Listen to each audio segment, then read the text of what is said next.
नमस्कार। आइए सुनते हैं डॉक्टर संगीता झा की कहानी वो और मैं। वो लॉकडाउन का चौथा दिन था और मैं बोर होने लगा था। मेरी नौकरी अभी अभी इसी शहर में मल्टीनेशनल कंपनी में लगी थी। लॉकडाउन की वजह से वर्क फ्रॉम होम कर रहा था। बीच के खाली समय में आदमी अमेज़न प्राइम और नेटफ्लिक्स कितना देखे, इससे परेशान हो मैं छत पर आ गया। वो बाजू वाली छत पर कपड़े सुखाते दिखी। मैं केवल आंखें ही देख पाया क्योंकि मुंह पर मास्क बंधा था। सुंदर कजरारे नैना, उसके बाद लंबी सुंदर सुराहीदार गर्दन पर मेरी नज़र ठहर गई। पता नहीं उसे भी या कहिए उसके नैनों को मेरे नैनों की गुस्ताखी अच्छी लगी। मैं लगातार ताकता रहा और वो ठहरी रही, ठीक हिंदी सिनेमा के पलट की तरह। वापस छत छोड़ते वक्त जब मैं पलटा तो वो भी पलटी थी। इस लॉकडाउन में भी दिल को थोड़ा सुकून मिला। मैं बिल्कुल भी श्योर नहीं था कि वो घर की मालकिन थी या कपड़े सुखाने वाली नौकरानी। मैं तो आंखें और गर्दन में इतना उलझा रहा कि नीचे कपड़ों पर नजर गई ही नहीं। कुछ करने को नहीं था, सो रह रहकर उन नैनों की याद आती रही। सुराहीदार गर्दन ने भी कुछ कम असर नहीं छोड़ा था। अब तक पढ़ाई और फिर काम, परफॉर्मेंस और प्रमोशन ने इस कदर जकड़ रहा था कि मोहब्बत और शादी दोनों ही एक रुकावट से लगते थे। ये तो कोरोना की हवा थी। इकोनॉमी पूरी डाउन थी, कोई वर्कलोड नहीं था, दिमाग खाली था। कुल मिलाकर ये सब ख्याल दिल को आवारा बना रहे थे। अगले दिन फिर मैं सुबह सुबह छत पर पहुंच गया। घर में सबको बड़ी हैरानी कि जो लड़का सुबह 8:30 बजे तक रजाई से बाहर नहीं निकलता है, किसी तरह आधे घंटे में तैयार हो 9 बजे, कई बार बिना ब्रेकफास्ट किए ही ऑफिस के लिए निकल जाता है। पिछले 4 दिनों से बिस्तर से ही वर्क फ्रॉम होम कर रहा है। अचानक सुबह 6 बजे छत पर पीछे पीछे माँ भी आ गई। उन्हें मैं ही इधर उधर ताकता मिला। माँ ने समझाया, सनी ये तो भगवान हमारा इम्तिहान ले रहा है। सोचो, यहाँ तो कुछ नहीं, अमेरिका इंग्लैंड में कितनी मौतें हो रही हैं। अच्छा है ना, तुम्हें हमारे साथ वक्त मिल रहा है, थोड़े समय की बात है बस। माँ हर माँ की तरह मुझे आशुतोष को प्यार से सनी कहकर पुकारती हैं और अभी भी मुझे अपने आंचल में छुपाकर रखने का कोई प्रयास नहीं छोड़ती। मैंने मन ही मन सोचा, हे माँ, अब तेरा बेटा बड़ा हो गया है, उसे तुम लोगों के साथ घुटन होती है, उसे ऑफिस की सब्ज परियों की आदत हो गई है। 21 दिन के लॉकडाउन में तो मैं पागल हो जाऊंगा। पूरा शहर डरा हुआ था, कोई भी बाहर निकल जान जोखिम में नहीं डालना चाहता था। घर वालों के साथ समय गुजारना मेरी उम्र के लड़के के लिए अवसर नहीं, मजबूरी थी। बड़ी देर छत पर घूमता रहा, वो नहीं आई। शायद मेरी आंखों ने उसके दिल पर उतनी खलबली नहीं मचाई होगी। वो भी उतनी ही बेचैन होती जितना कि मैं था। पता नहीं ये मेरा हाल था कि मेरे उम्र के हर लड़के का होता है। किसी भी काम में मन नहीं लग रहा था। बड़े बेमन से ऑफिस का काम कर सीधे छत की ओर दौड़ पड़ा। माँ ने पापा को समझाया, जवान लड़का है, घर पर बोर हो जाता है, ताजी हवा खाने छत पर गया है, अब आप जासूसी करने मत चले जाना। पापा ने भी उसी तलखी से जवाब दिया, हाँ, बाप के साथ बोर, ये आज की पीढ़ी है। इनके इस सोच की जड़ भी तुम जैसी माएँ हैं। अरे समझाओ, साथ बैठे चाय पिए, साथ में कुछ कॉलेज और ऑफिस की बातें शेयर करें हमसे। हम भी तो बोर हो रहे हैं, इसके सिवाय कौन है हमारा। मैं तो इस नोक झोंक से बेखबर था। मेरी तो जैसे लॉटरी लग गई। वो छत पर थी। धत तेरी, आज भी चेहरे पर मास्क था, पर उसके कजरारे नैनों को भी मानो मेरे आवारा नैनों का इंतजार था। मैंने सोचा, बड़ी बेवकूफ़ है, कोई नहीं है छत पर फिर भी मास्क पहने है। आज वो सचमुच मेरे लिए ही आई थी, क्योंकि कपड़े भी नहीं थे उसके पास सुखाने के लिए। मैं उसे देख मुस्कराया। उसके दोनों गाल मास्क के अंदर से ही ऊपर हुए, मतलब वो भी मास्क के अंदर से मुस्काई। दिल के अंदर शहनाई बजी। मैंने इशारे से उसे मास्क नीचे करने को कहा। उसने ना में सिर हिलाया। मैं तो पहली सेल्फ डिस्टेंस यानी 2 छतों की दूरी वाली मुलाकात के इतने से रिस्पॉन्स से ही बाग बाग हो उठा। मैंने उसके उभरे ओरोजों को, बड़ी पतली कमर और फिर नितंबों पर नजर डाली। किसी को भी अपनी तरफ आकर्षित करने वाला फिगर था। मैं कभी आँखों को कभी उसके आकर्षक फिगर पर अपनी नज़रें गड़ाए था कि शायद उसे किसी ने नीचे से आवाज़ दी और वो आई चिल्लाते हुए नीचे चली गई। इस दूसरी मुलाकात में मुझे दो चीज़ें मालूम चल गईं। एक तो उसे भी मेरा उतना ही इंतज़ार था, दूसरा वो घर की नौकरानी नहीं थी। किसी भी घर की नौकरानी किसी दूसरे घर के मालिक से नजरें तो नहीं लड़ाएगी। हम अभी 2 महीने पहले इस नए शहर में मेरी नौकरी लगने के बाद आए थे। पहला महीना तो घर ढूंढने में लग गया। माँ पापा को 15 दिन पहले आए थे। शहर हमारे लिए नया था, इससे अड़ोस पड़ोस का भी पता नहीं था। हम दोस्त बनाते कि लॉकडाउन शुरू हो गया। लॉकडाउन बढ़ता ही जा रहा था। इसके बाद मेरी और उसकी मुलाकातें सेल्फ डिस्टेंस के साथ छत पर इशारों इशारों में होने लगी। मैं रोज़ इशारों से मास्क उतारने की जिद करता और वो रोज़ मना करती। शायद डरती थी कि जब केवल आंखें, माथे और गर्दन ने मुझे इतना दीवाना बना दिया है तो कहीं उसके चेहरे का दीदार कर मैं अपनी छत से उसकी छत पर छलांग न लगा दूँ।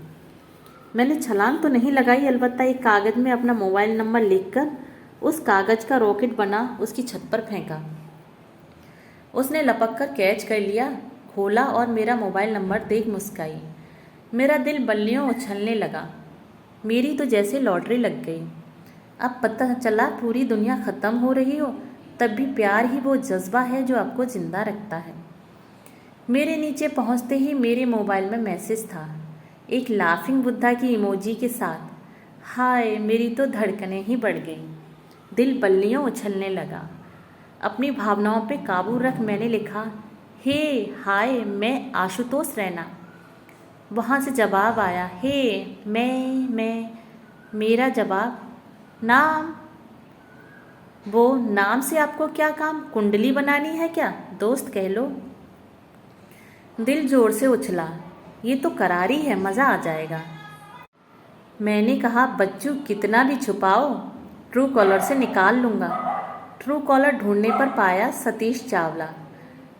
व्हाट्सएप डीपी में फ़ोटो भी 2 प्यारे प्यारे बच्चों की थी। मैं तो डर ही गया कि किससे फ़ोन पे बातें कर रही है। कुछ उल्टा सीधा लिख दिया तो मार खा जाऊंगा और नए शहर में बदनामी अलग।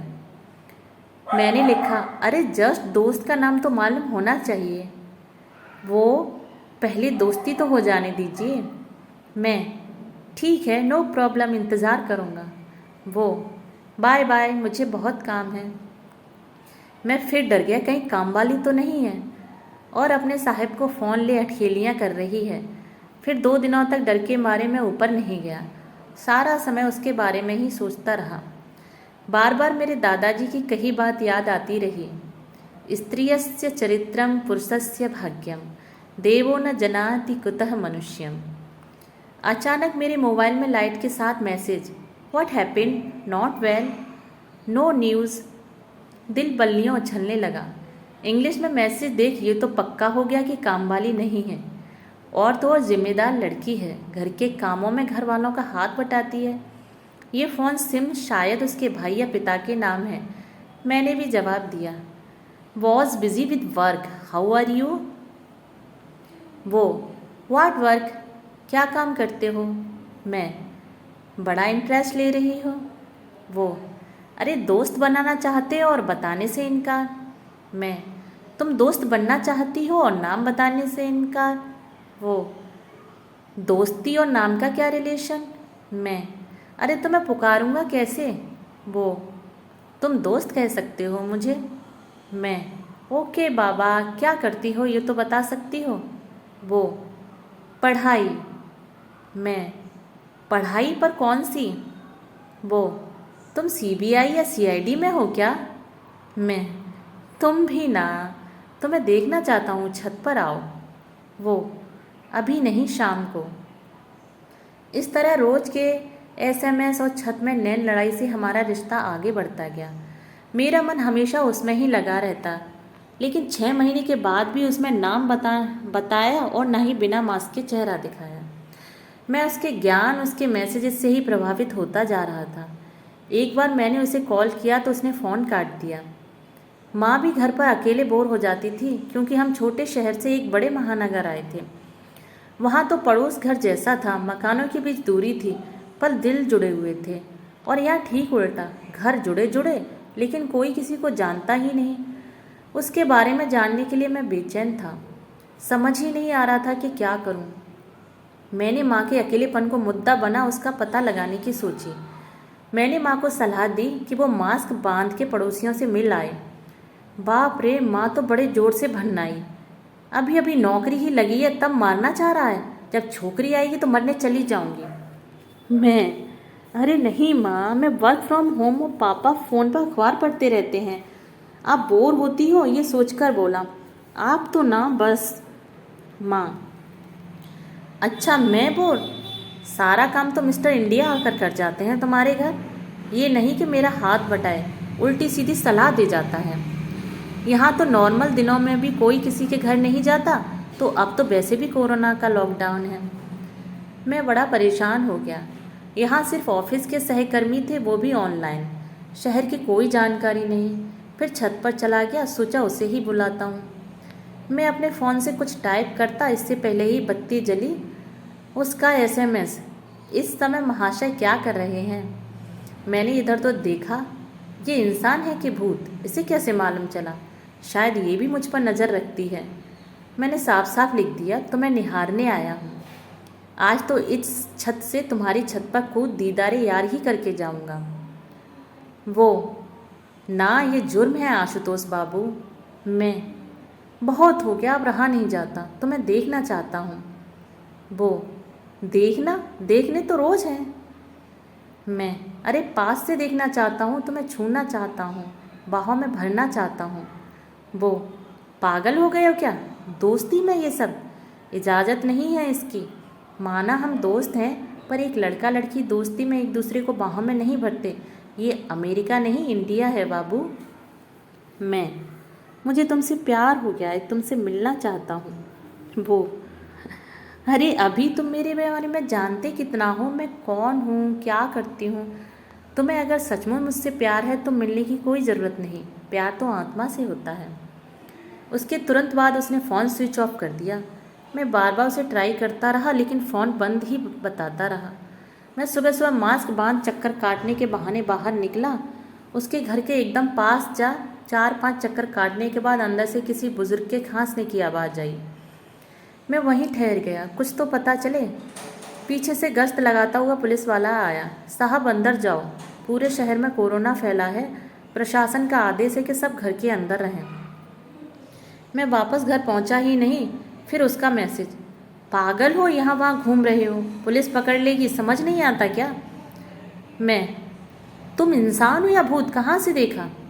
वो, अब भूत ही समझ लो, इतनी बेकरारी अच्छी नहीं, मुझे ख्वाब समझ भूल जाओ। मैं, मेरा इम्तहान ना लो, मैं कुछ कर जाऊंगा तब तुम समझोगी।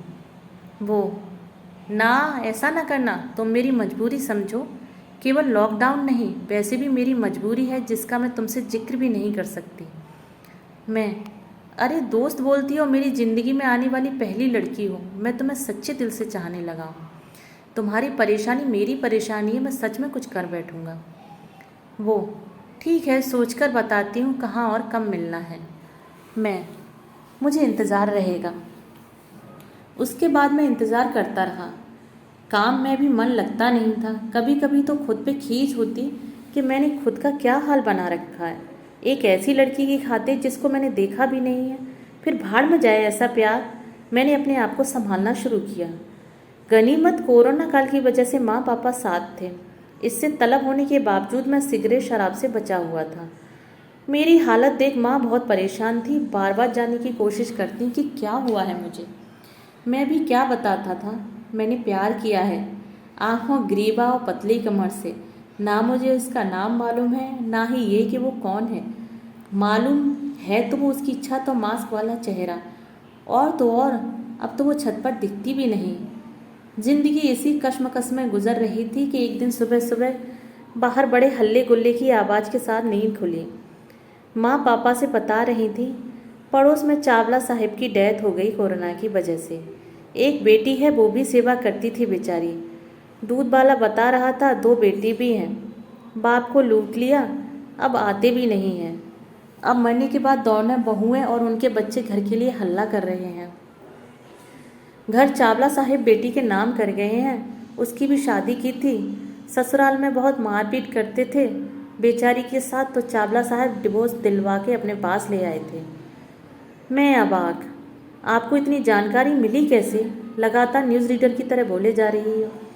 माँ, अभी तो बताया, दूध वाला बता रहा था, वो भी चावला साहब की बहुत तारीफ कर रहा था। उसे भी डेयरी खोलने में काफ़ी मदद की थी। उनकी बॉडी का भी म्युनिसिपल वाले ही दाह संस्कार करेंगे। बेटी का रो रो कर बुरा हाल है। मैंने माँ से कहा, मैं मास्क पहनकर जाता हूँ और देखता हूँ कि मैं क्या कर सकता हूँ। माँ चिल्लाने लगी, मेरे घर में ही मदर टेरेसा पैदा हुई है। उनके पुराने पड़ोसी भी कोरोना की वजह से दूरी बनाए हुए हैं। वही तो दूध वाला बता रहा था। तो उन जल्लादों से लड़ने जाएगा जो बहन को बेदखल करने की सोच रहे हैं। मैंने माँ की नसीहतों को अनसुना कर दिया और कोरोना वॉरियर की तरह मास्क, आंख में धूप वाले काले चश्मे और हाथों में दस्ताने और सिर पर हैट लगा शेरलॉक होम्स की तरह इस दुख की बेला में दोस्त की मदद के लिए निकल पड़ा। मुझे देख सब हंसने लगे, मानो दूसरी दुनिया से कोई जानवर आ गया हो। मुझे देखकर चहकने वाली आंखें कोने में उदास दुबकी सी थीं। उसके साथ एक बुजुर्ग खड़े थे, शायद उसके मामा होंगे। गुस्से से चिल्ला रहे थे, कैसे भाई हो तुम लोग? जीजाजी को मरे 24 घंटे भी नहीं हुए और घर बेचने की सोच रहे हो। गौरी कहाँ जाएगी? कमीनों के झुंड से एक औरत बोली, मामा जी, आप हमारे घर में दखल ना दें तो बेहतर होगा। इतनी ही अच्छी होती तो क्यों शादी के तुरंत बाद ससुराल से वापस आ गई? मामा जी, तू चुप रह बहू, मेरे मुंह से अनाप शनाप निकल जाएगा। जीजाजी ने घर गौरी के नाम कर दिया है और उसके कागजात मेरे पास रखे हैं। कमीनों का झुंड कोरस में गौरी को गालियां देने लगा। चालबाज, बदचलन, कलमोही। मैं जोर से चिल्लाया, बस, कैसे लोग हैं आप लोग? शर्म नहीं आती आप लोगों को अपनी बहन पर जुल्म ढाते हुए? भाई आप कौन? मैं आशुतोष रैना, पड़ोस में रहने आया हूँ। मुझे सुबह दूध वाले ने सब बता दिया। कैसे बेगैरत लोग हैं आप चारों। कहने को सगे भाभी भाई और हरकतें शैतानों वाली। अड़ोस पड़ोस वाले भी मुझे बोलते देख भाइयों को धिक्कारने लगे। मामा जी को भी बल मिल गया। गौरी की बुझी आंखें चमकने लगी। उन आंखों ने इशारे से पास बुलाया। मेरी आवाज़ सुन माँ पापा भी बाहर आ गए थे। मामी जी ने मेरे कंधे पर हाथ रखकर कहा, मैं जाकर इसकी मामी को ले आता हूँ। 13वीं तक हम दोनों यहीं रहेंगे। तुम 2 घंटे यहाँ गौरी के पास रुक जाओ, तब तक मैं इसकी मामी को ले आता हूँ। अंधा क्या चाहे 2 आंखें, बस फिर क्या था। मैंने तपाक से हामी भर दी। हालांकि उसका शादी के बाद ससुराल से लौट आना थोड़ा खटक बेहद जरूर रहा था, वहीं मेरा सर्विस सर्वा बन जाना उसके भाइयों को नहीं जम रहा था। भाई और भाभीयों ने सार्वजनिक रूप से इतनी गंध फैला दी थी कि इस समय उनका जाना ही ठीक था। दोनों भाई और भाभीयों ने अपने अपने घर की राह पकड़ ली। मेरा उत्साह भी धुले हुए सूती कपड़े की तरह सिकुड़ने लगा था। मेरे अंदर की मदर टेरेसा की आत्मा का ट्रांसफ़र अब माँ में हो गया था। उन्होंने मुझे घर जाने का आदेश दे खुद गौरी के साथ रुकने का फैसला किया। सारे पड़ोसी जो उनके बरसों के पड़ोसी थे चुपचाप अपने घर चले गए। मैं माँ के साथ ही रुक गया और हम तीनों यानी गौरी, माँ और मैं उसके घर की बाहर कुर्सी में बैठ गए। वो जो अब गौरी बन चुकी थी मांस के अंदर से ही सुबक रही थी। पड़ोस की दूसरी आंटी डिस्पोजेबल कप में तीनों के लिए चाय और बिस्कुट दे गई। उसने ना तो चाय को छुआ ना ही मांस को उतारा। हमने ना आपस में आंखें लड़ाई। जैसे ही उसके मामा मामी आए, मैंने और माँ ने हाथ जोड़ विदा ले लिए। घर पहुँचते ही पापा माँ पर बरसने लगे। पागल माँ की पागल औलाद। दोनों माँ बेटे को क्या पागलपन के झटके आते हैं। चावला साहब की मौत कोरोना से हुई है, वहीं 2 घंटे उसकी बेटी से बतियाते रहे। डर नहीं लगता पागलों? माँ ने भी चिल्लाकर जवाब दिया, अरे कुछ तो दया रखो बेचारी लड़की, उसने तो कुछ खाया भी नहीं और तो और आखिरी समय अपने पिता का मुंह भी नहीं देखा। कमीने दोनों बेटे ही अस्पताल में पीपीई किट पहनकर अपने बाप का मुंह देखने गए थे। दाह संस्कार भी म्युनिसिपल वालों ने ही किया। बेचारी ने हमारे सामने मास्क भी नहीं उतारा, लगातार सुबकती रही।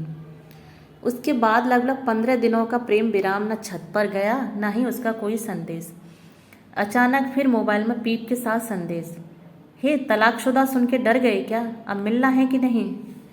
मुझे भी उसकी कमी बहुत खल रही थी। मैं सचमुच उसे चाहने लगा था। अप्रैल से अक्टूबर यानी 7 महीनों में हम आंखें लड़ा रहे थे। मैंने लिखा, मैं मिलना चाहता हूँ। वो हमारा सबका कोविड टेस्ट नेगेटिव है, सिर्फ मास्क पहनने घर आ जाओ। एस्ट्रोनॉट बन के आने की ज़रूरत नहीं है। मैं शाम को उसके घर गया, वो अकेली थी। मामा मामी 2 दिनों के लिए अपने घर गए थे। मेरा दिल बाग बाग हो गया। मैंने अपना मास्क नीचे किया और प्यार से उसका हाथ पकड़कर कहा, अब तो मास्क नीचे करो। उसने अपना हाथ छुड़ाया और कहा, तुम नहीं देख पाओगे मेरा चेहरा। उसकी आवाज़ भी फंसी फंसी सी थी। शायद बहुत रोने की वजह से वो साफ साफ नहीं बोल पा रही थी। उसने अपना मास्क हटाया। मैं धक से रह गया। उसके नीचे के होंठ और ठुड्डी एक मास्क के लोथड़े की तरह लटके हुए थे। मसूड़े और दांत बिना किसी सहारे के उसे बड़ा डरावना बना रहे थे। मेरी तो डर के मारे चीख निकल गई। उसने तुरंत मास्क लगा लिया और मैं बिना कुछ कहे उसके घर से निकल गया। सारी रात बिस्तर पर करवटें बदलता रहा। उसकी पागल कर देने वाली आंखें मुझे बेचैन कर रही थी। वही मुंह का निचला हिस्सा लटकता हुआ जबड़ा, मुंह से नीचे गिरता थूक, लोथड़े सी ठुड्डी, नीचे होंठ, नदारद मुझे डरा रहा था। मेरी हर कल्पना उसके होठों को चूमने की थी, लेकिन मेरे अंदर के अच्छे इंसानी दुनियावी शैतान को निकाल फेंका। थोड़े दिन पहले देखी दीपिका की मूवी छपाक की याद आई। बेचारी गौरी भी शायद अपने पुराने ससुराल की एसिड विक्टिम है। सुंदरता तो मन में होती है। मैंने उसकी लड़ाई में उसका साथ देने का मन बना लिया और उसे एसएमएस किया, आई लव यू और तुमसे शादी करना चाहता हूँ। कहानी सुनने के लिए धन्यवाद।